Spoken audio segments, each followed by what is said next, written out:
Bring that ass back like a boom boom boom boom. Chers auditeurs et auditrices, bonjour et bienvenue à ce deuxième épisode du podcast HSN. Je suis Arnaud Dupaquet, la nouvelle recrue suisse romande du team, qui vous accueille ici pour un deuxième épisode qui s'intitule donc « Payer pour ses skis ». Le but de cet épisode va être de vous donner un aperçu de comment fonctionne l'écosystème qu'il y a dans notre équipe et aussi un peu les conséquences que ça a au niveau de nos athlètes individuellement et notamment mon collègue Antoine Auger qui sera mon invité sur ce podcast et avec qui nous allons vraiment parler de comment financer son matériel, de comment financer sa saison au final, en finissant aussi par quelques conseils, car il faut savoir qu'Antoine est très fort là-dedans, il a vraiment compris comment le marketing, le démarchage de partenaires fonctionne. D'un point de vue entraînement, nous venons tout juste de finir la période de volume, ce qu'on pourrait appeler, oui, la période de volume. C'est en fait, pendant tout l'été, nous allons faire beaucoup d'heures et peu d'intensité. Et nous venons de boucler le dernier stage qui fonctionnait comme cela. Et aujourd'hui marque le début de ce que l'on appelle la semaine coupure, pendant laquelle nous ne faisons pas de sport du tout. Donc, pour récapituler, autant vous dire que nous sommes secs. Nous venons de terminer le premier chapitre de la préparation à l'hiver. Et vous le verrez, avec Antoine, nous étions peut-être un peu fatigués au moment de faire ce podcast. Il y aura peut-être un rythme un peu spécial pour vous. Mais sans plus attendre, je vous laisse découvrir tout ça. Bonne écoute. Bonjour tout le monde. Bienvenue à ce deuxième épisode du podcast HSN. Nous sommes ici, deux hommes absolument éclatés par l'effort au bord du lac d'Annecy, en milieu de stage du Grand Bornand. Et je suis ici avec mon camarade de chambre pour ce stage et mon collègue Antoine Auger, ou Barkas pour les intimes. Barkas, ça va ? Ça va et toi ? Alors Barkas, toi tu es né en 1995 et tu es le vainqueur de la Tartu, le vainqueur de la Transju. Tu es un peu notre spécialiste en poussée au team, mais avant tout, tu es aussi jurassien. Alors Barkas, explique-nous un peu ton parcours, d'où tu viens, comment tu as commencé le ski de fond. Et si je ne me trompe, tu viens donc de Chaux-des-Prés. Exactement. Donc moi je suis né dans une petite commune, je viens dans le Jura, du Jura. Donc je pratique le ski depuis tout petit. C'est ma mamie qui m'a mis sur les skis quand j'avais 3 ans. Ça a été un peu laborieux au départ parce que je voulais faire que du skating. Et oui, en fait, j'aimais pas vraiment le classique quand j'ai commencé. Ouais, d'accord. Et donc, le ski de fond, tu en as fait depuis tout petit ou parce que il me semble que tu es entré au team récemment. Ça fait 1 an maintenant que tu es au team. Et le ski de fond, tu en as toujours fait à haut niveau depuis tout petit ou avant tu faisais d'autres sports ? J'ai fait du ski de fond jusqu'à environ 12-13 ans sans faire de compétition. D'accord. Et puis un jour, j'ai intégré le ski club du coin chez moi qui s'appelle le ski club de l'Abbaye. Et donc un petit ski club convivial dans lequel tout d'abord on apprend à aimer le ski et puis ouais, donc 12-13 ans c'est quand même assez tard. Voilà, j'étais donc en classe de 5e au collège. Ok, donc toi tu dirais aussi que tu fais partie des personnes qui ont un parcours un peu particulier et atypique par rapport à ceux qui sont entrés tout jeunes dans les cadres fédéraux, dans les comités et qui ont depuis tout petit une vision assez compétitive du sport. Ah, clairement, ouais, moi j'ai toujours fait par plaisir. J'ai été un petit peu dans les groupes. J'ai tout d'abord dans le Jura, avec un petit groupe annexe du massif jurassien. Ouais. Mais j'ai jamais été dans les grands groupes. Voilà, j'ai jamais été à haut niveau, on va dire. Et tu n'as pas été au comité, c'est juste ? Non, j'ai jamais été au comité du massif jurassien. Ouais. Je leur fais un clin d'œil, parce qu'ils m'aiment beaucoup. Ouais. Alors ça, c'est atypique comme parcours. Donc en fait, tu es un peu le mouton noir de la région. Et là, tu t'es développé, tu es devenu un buffle même. Ouais, D'ailleurs, en fait, j'aimerais qu'on parle de ton surnom, Barkas, parce que ça, c'est curieux, c'est une des premières choses que moi j'ai appris en te connaissant, que voilà, pour moi, tu t'appelais Antoine, mais tout le monde t'appelle Barkas. Alors explique-moi un peu comment ça se fait, pourquoi cela ? Bon, il y a une année, il faut dire, je me suis mis à la poussée de manière assez stricte, on va dire que j'ai quasiment coupé le skating pour faire que de la poussée, donc je me suis mis avec un copain de l'époque qui s'appelle Richard Balland à faire beaucoup de poussée. Et donc ça vient de lui, ce surnom, il m'appelait Barkas, pour me dire que j'étais un solide. Ah ouais, c'est vrai qu'il faut dire pour les gens qui ne te connaissent pas que ouais, t'es bien bâti, enfin c'est le bon bonhomme quoi. Et aujourd'hui, on a tourné un peu le surnom en dérision en disant que c'était un gros bateau en bois, plein de trous qui avançait rien quoi. Ouais. Sauf qu'il avance ce bateau maintenant, hein. On essaie de le faire avancer. Ouais. Parce qu'il y a des petits jet skis à côté, des machins comme ça, des bateaux assez puissants. Viennent de Suisse, de l'Inde. En tout cas, ça se passe pas mal. Et dis-moi un peu, juste cette passion pour la poussée, on va sûrement en reparler une fois au sein du podcast, mais est-ce que tu peux nous résumer un peu comment ça s'est passé ? Pourquoi est-ce que la mayonnaise a pris dans ce domaine et pas au skating Faut dire que depuis tout petit, j'ai eu des skis, mes parents m'achetaient du matériel, mais le truc c'est que le clister coûtait un peu cher. Ouais. Du coup, ils m'ont jamais montré ce que c'était, et puis ils m'ont dit, écoute, le ski classique c'est ça quoi, tu mets des skis dans la trace, puis tu pousses quoi. C'est vrai ? Voilà, chez moi, le fart de clister, il a fallu que je le découvre en faisant mes premières courses. Ouais, d'accord. Non, je rigole, c'est une blague. Ah, d'accord. Mais moi j'y ai cru en plus. Non, faut dire qu'un jour, je suis arrivé un peu en retard sur une course, et j'ai pas eu le choix de partir en poussée en fait, et j'ai fait une super course, je crois que je fais un podium. Ah ouais ? Donc je me suis dit, il y a peut-être quelque chose, c'est peut-être un signe, c'est peut-être quelque chose qui me convient, du coup je me suis entraîné là-dedans, et puis au fur et à mesure... Mais ça c'est vrai par contre, t'es vraiment arrivé en retard à une course. Voilà, ça c'est pour de vrai, je suis arrivé en retard à une course, il y avait un accident sur la route, plein de neige, et donc j'ai juste eu le temps de prendre mon dossard, poser mes skis, puis ne pas me poser de questions, partir en poussée. Ouais. Et donc voilà, je fais une super course alors que j'étais encore avec des bien solides autour de moi. Et c'était quoi comme type de course par curiosité ? C'était un 21 km en classique. Ah ouais. Voilà, donc une de mes premières longues distances, j'étais encore junior. Et donc avec les seniors tout confondu, j'avais fait 3e. Ouais, d'accord. Et donc voilà, après j'ai décidé de m'entraîner un peu plus là-dedans, faire un peu plus de kilomètres, un peu plus de poussée, d'entraînement spécifique et jusqu'à partir en Suède pour vraiment me baigner dans le... Ouais, alors ça j'aimerais aussi juste en parler un peu, c'est que toi à côté en fait tu fais des études aussi. Voilà. Et tu as fait des études, maintenant tu les as finies, tes études, et tu les as faites même pas loin d'ici. On est un peu chez toi d'ailleurs à Annecy. Donc rappelle-moi le nom de ton école et où elle est par rapport à où nous sommes maintenant, qui est au bord du lac du Vieux-Port. Voilà, donc là j'ai été 4 ans à l'université de Savoie, donc à Annecy-le-Vieux. J'ai fait d'abord un DUT en génie électrique et informatique industrielle sur 3 ans. Oui. Donc là c'est une section aménagée. Oui. Donc les sportifs ils peuvent aller le matin en cours et puis aller s'entraîner tous les après-midi. D'accord.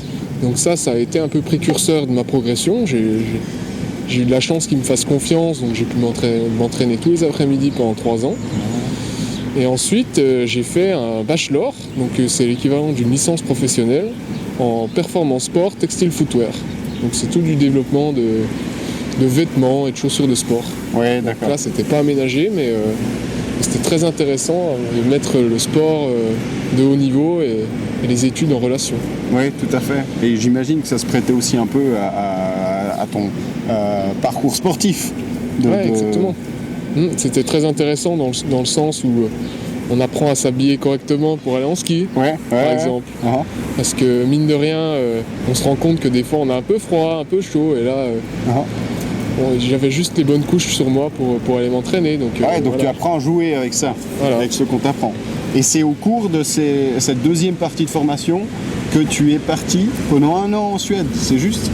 Donc je suis parti 1 an en Suède avant d'attaquer mon bachelor en performance sport. Avant, d'accord. Parce que le bachelor demandait de parler en anglais. Oui. Et donc moi je décidais donc de partir en Suède pour découvrir de nouvelles cultures, faire un peu plus de poussée et puis apprendre l'anglais, bien sûr. Ouais. Et donc c'était une année exceptionnelle parce que j'ai pu faire des belles courses. J'ai fait ma première Vasalopette à 21 ans. Ah waouh, ouais, là il y a peu de gens qui peuvent en dire de même. Ouais, c'était une bonne expérience, la Suède. Oui, il y a beaucoup de monde là-bas. J'imagine que. Est-ce que tu dirais que c'est un peu là où tu as vraiment passé le cap en disant, en fait, oui, moi je vais vers que de la poussée et c'est là que tu t'es spécialisé dans ce domaine? Oui, je pense que d'être mélangé avec des skieurs de très haut niveau, ça m'a permis d'augmenter tout d'abord mon niveau assez rapidement. Et puis j'avais quand même beaucoup de temps pour m'entraîner et puis aussi me découvrir un peu, vivre seul. Ouais. Donc ça m'a permis de grandir et puis de me rendre compte que j'étais un peu fait pour le ski, quoi. Ouais, d'accord. Magnifique. Alors bravo Barkas déjà et merci pour cette introduction. Maintenant, si nous sommes ici, par contre, c'est pour parler du sponsoring en général. Voilà, on a un sport où l'argent ne rentre pas forcément directement tout le temps.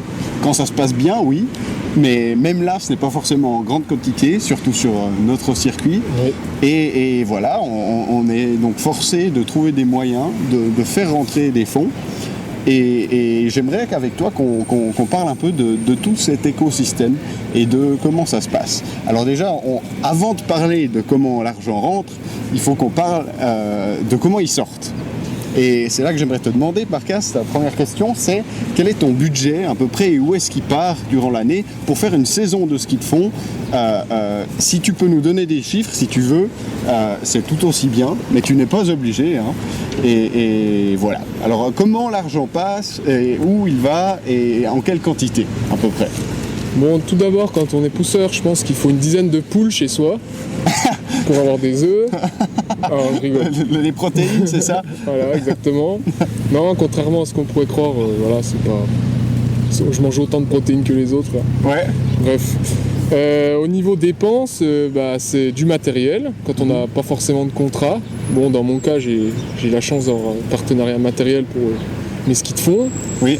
Mais par exemple, la majeure partie... Ski, bâton, chaussures. Voilà, ski, bâton, chaussures, mais on doit quand même, dans notre cas, payer nos chaussures, qui sont en carbone, de très haut de gamme. Oui. Donc là, c'est des chaussures qui sont assez coûteuses. Oui. C'est un vrai budget. Il y a tout ce qui est... déjà là, il y a du budget qui part. Voilà, vêtements techniques... mettre de l'essence dans sa voiture, tout simplement avoir un véhicule pour se déplacer. Les boissons, tout ce qu'on mange. Donc tout ce qui est directement relié à la course. Voilà. Là, il y a déjà une bonne partie du... Et tu penses que cette première partie, ça représente quel pourcentage du budget total, on va dire? Je pense qu'on peut compter bien 25-30% du budget. Hein. Il y a...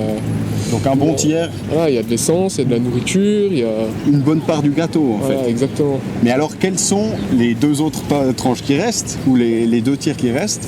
Est-ce que ce sont des coûts justement qui sont reliés à tout ce qu'on ne voit pas, nous, quand on est au bord de la piste et qu'on voit un coureur? Donc par exemple le logement, j'imagine que ça c'est quelque chose. Le logement, bien sûr. Il y a l'encadrement derrière, aussi le fartage, les technos... Qu'est-ce qu'il faudrait dire de plus?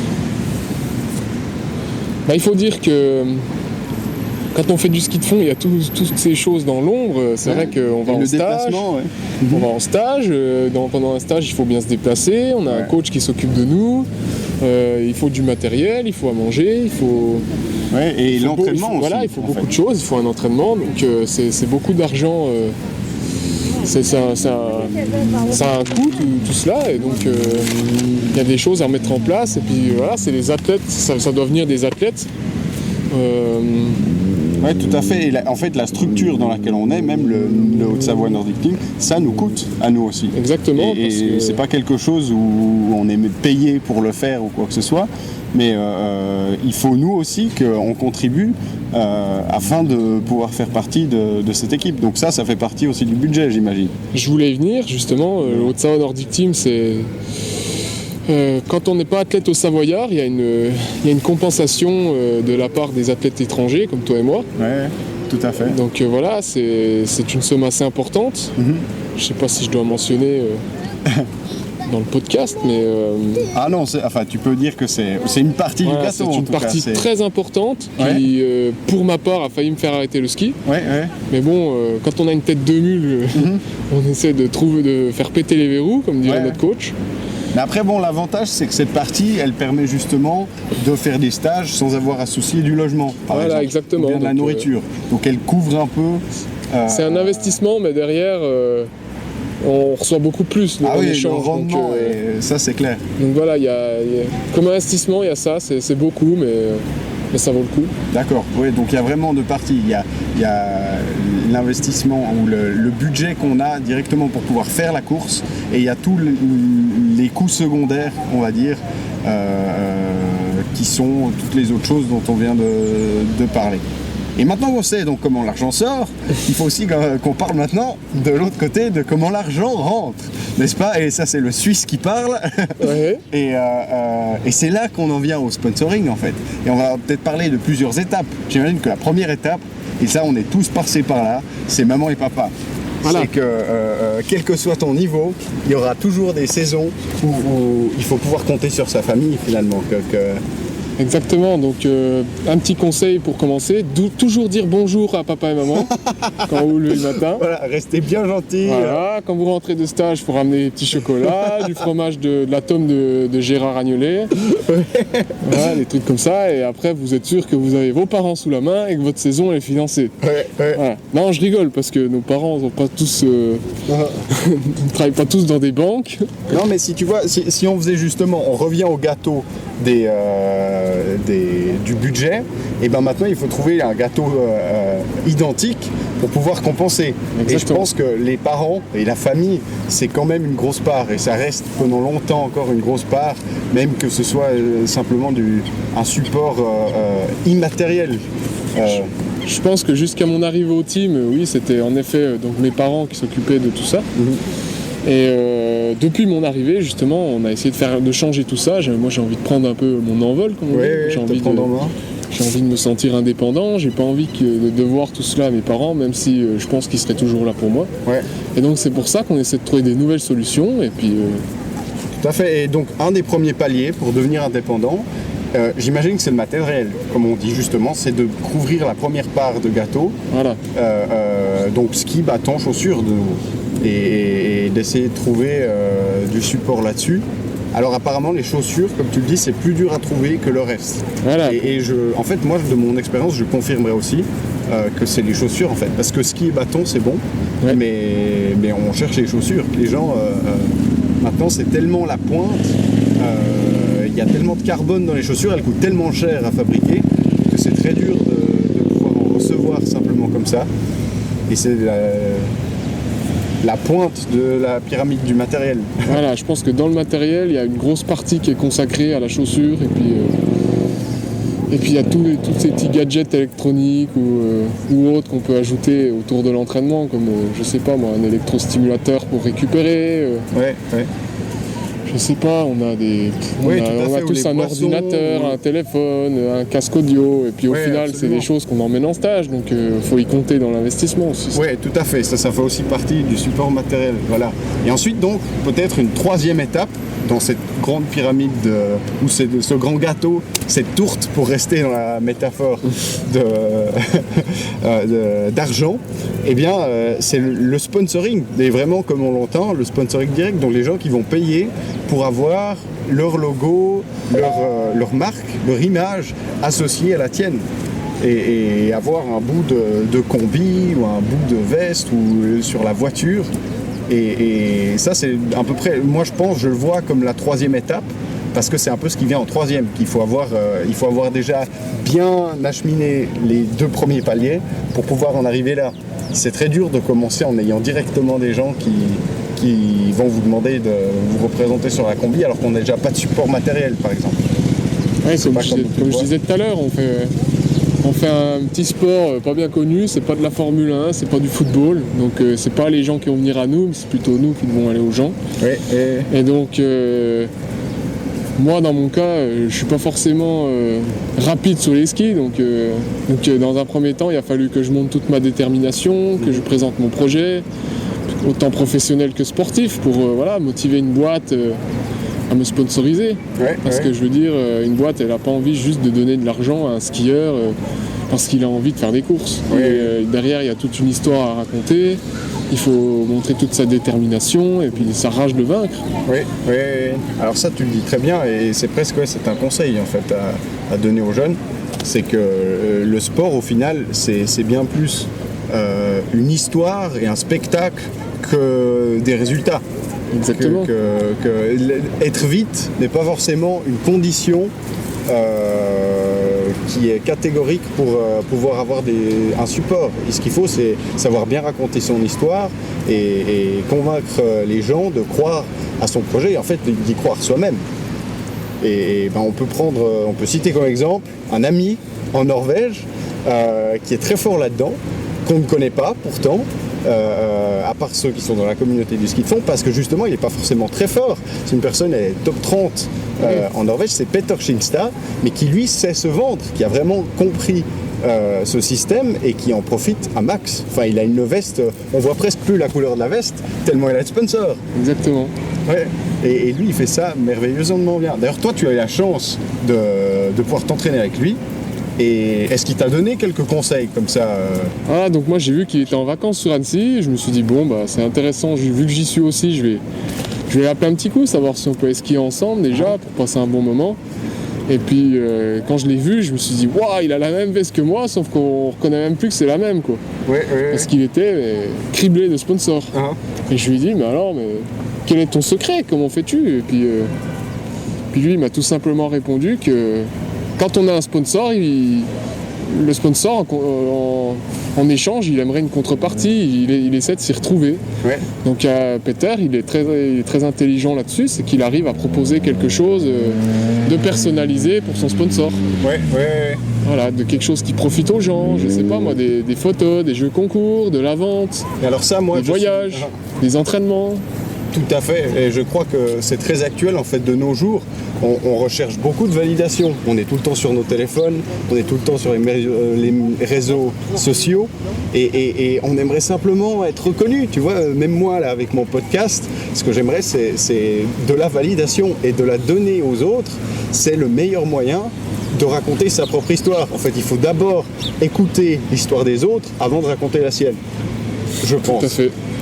Oui, tout à fait. Alors, génial. Ensuite, j'aimerais qu'on parle, juste pour terminer, de nouveau dans la métaphore de la grosse tourte, la cerise sur le gâteau, les primes de course.